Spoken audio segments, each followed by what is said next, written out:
शाम प्राची टीवी पर सीरियल देख रही होती है, तभी उसकी सास वहाँ आती है। अरे सीरियल में तो ऐसे मग्न है जैसे आज रात का खाना पड़ोसी आकर बनाएंगे। मुझे पता ही नहीं था आपने अपने बेटी की शादी पड़ोस में भी की हुई है। मतलब मतलब इस घर में सारा काम बहू ही करती है, आप तो सिर्फ खर्राटे मारती हैं। अच्छा जी, फिलहाल तो तुम आराम फरमा रही हो, चलो जाओ, ये मेरे टीवी देखने का समय है। हाँ, इसीलिए मुझे भगाया जा रहा है। सॉरी, अब तो बिल्कुल नहीं जाऊंगी। प्राची की इस बात पर दोनों सास बहू के बीच टीवी रिमोट के पीछे बच्चों जैसी छीना झपटी शुरू हो जाती है, जिसके बीच श्लोक भी काम से घर वापस आ जाता है। आज मेरी चूहे बिल्ली की जोड़ी किस बात पर झगड़ रही है? अरे तेरी बीवी मुझे टीवी नहीं देखने दे रही। अरे तुम्हारी मम्मी मुझे खाना बनाने के लिए फोर्स कर रही है। अरे वाह, ऐसे बेतुके रीजन पर तो बच्चे भी झगड़ा नहीं करते। अरे मुझे कुछ मत बोल, सब इसने ये शुरू किया है।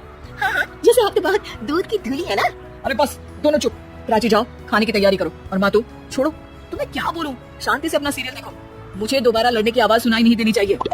ऐसा बोलकर श्लोक वहाँ से चला जाता है, जिसके पीछे पीछे प्राची भी कुछ न कुछ बड़बड़ाते हुए रसोई में चली जाती है। हाँ, सासू जी को तो कुछ बोलेंगे ही नहीं, बस मुझ पर ही हुक्म चलता है, खाना बनाओ, जैसे मैं इनके घर में खाना बनाने के लिए आई हूँ। इसी तरह शाम बीतती है और रात को श्लोक और प्राची की सास खाना खाकर सोने चले जाते हैं, लेकिन प्राची गुस्से में कुछ खाए बिना काम में ही लगी रहती है। इस घर में किसी को घंटों फिक्र नहीं पड़ता, मैं खाऊं या भूखी रहूं।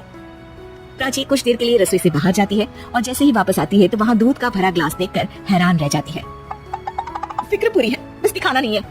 प्राची दूध पीकर सोने चली जाती है और अगली सुबह एक बार फिर सास बहू का कार्टून नेटवर्क स्टार्ट हो जाता है। ये तुमने ही किया है। अरे अजीब जबरदस्ती है, मैं बोल रही हूँ मैंने कुछ नहीं किया। दोनों ने मिलकर पूरे घर को पागल खाना बनाया हुआ है, यहाँ कोई नॉर्मल इंसान तो रह ही नहीं सकता, इसीलिए अब पड़ोसी क्या रिश्तेदार भी घर आने से कतराते हैं। अरे सुन बेटे, तू भी चंगा, तेरी माँ भी चंगी, तेरी बीवी भी चंगी, रिश्तेदार। हाँ जी, आपको नहीं पता क्या, गंगाधर ही शक्तिमान है, रिश्तेदार ही। हाँ हाँ बस समझ गया, कभी जानवरों जैसे लड़ेंगी तो कभी जुगलबंदी करेंगी, भाई मैं आप दोनों के बीच में नहीं फंसना चाहता। सास बहू की इस मन मौजी जोड़ी से परेशान होकर श्लोक अपना सिर खुजलाता वहाँ से चला जाता है।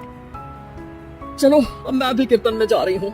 इस पर जैसे ही सास कमरे में अपना पर्स लेने जाती है तो वहाँ नाश्ते की प्लेट रखी देख मुस्कुराने लगती है और नाश्ता करके घर से बाहर निकलते हुए कुछ पैसे टेबल पर रख जाती है, जिसके कुछ देर बाद सिलेंडर वाला घर आता है। ओ मोरी मैया, मैं सिलेंडर के बारे में तो बिल्कुल भूल ही गई थी, घर खर्च के सारे पैसे भी मम्मी के पास है, और श्लोक से बोला तो उल्टा 4 बार सुनाएंगे। प्राची ये सोच ही रही होती है कि अचानक उसका चेहरा चमक उठता है और वो घर में आकर इधर उधर देखने लगती है।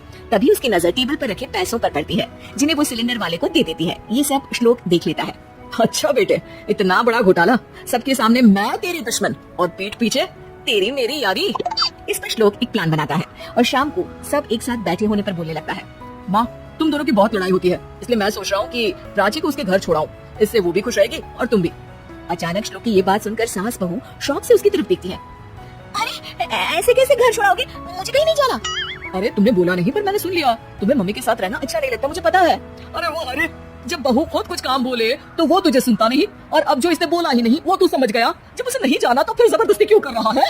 अच्छा, फिर आपको मौसी के घर छोड़ाता हूँ, बस अब आप दोनों एक घर में एक छत के नीचे नहीं रह सकती। मैं इस टॉम एंड जेरी की जोड़ी को और नहीं झेल सकता। है? ऐसे कैसे नहीं रह सकते? तुम्हें इतनी दिक्कत है तो तुम्हारा बोरिया बिस्तर पैक कर देती हूँ, लेकिन मम्मी जी कहीं नहीं जाएंगी। बिल्कुल यही सुनना था मुझे, अगर दोनों में इतना ही प्यार है फिर हर वक्त ये लड़ाई का नाटक क्यों करती हो? देखा मैंने कैसे माँ किचन में दूध रखती है और तुम उनके लिए कमरे में नाश्ता रखती हो, और कैसे वो पहले ही तुम्हारी दिक्कत समझकर घर में पैसे रखकर बाहर जाती है। अरे भाई, इतना ड्रामा तो डेली सोप में भी नहीं होता जितना तुम दोनों ने इस घर में फैलाया हुआ है। तू हमें टॉम एंड जेरी बोलता है ना, तो याद कर वो दोनों भी एक दूसरे को बाहर वालों की बुरी नजर से बचाने के लिए हमेशा सबके सामने लड़ते थे, लेकिन अकेले में दिक्कत के समय मदद भी तो करते थे। बस हमारा रिश्ता भी कुछ ऐसा ही है। और वैसे भी अगर सास बहू में तू मैं नहीं होती तो दुनिया वालों को कहानियां कैसे मिलेंगी?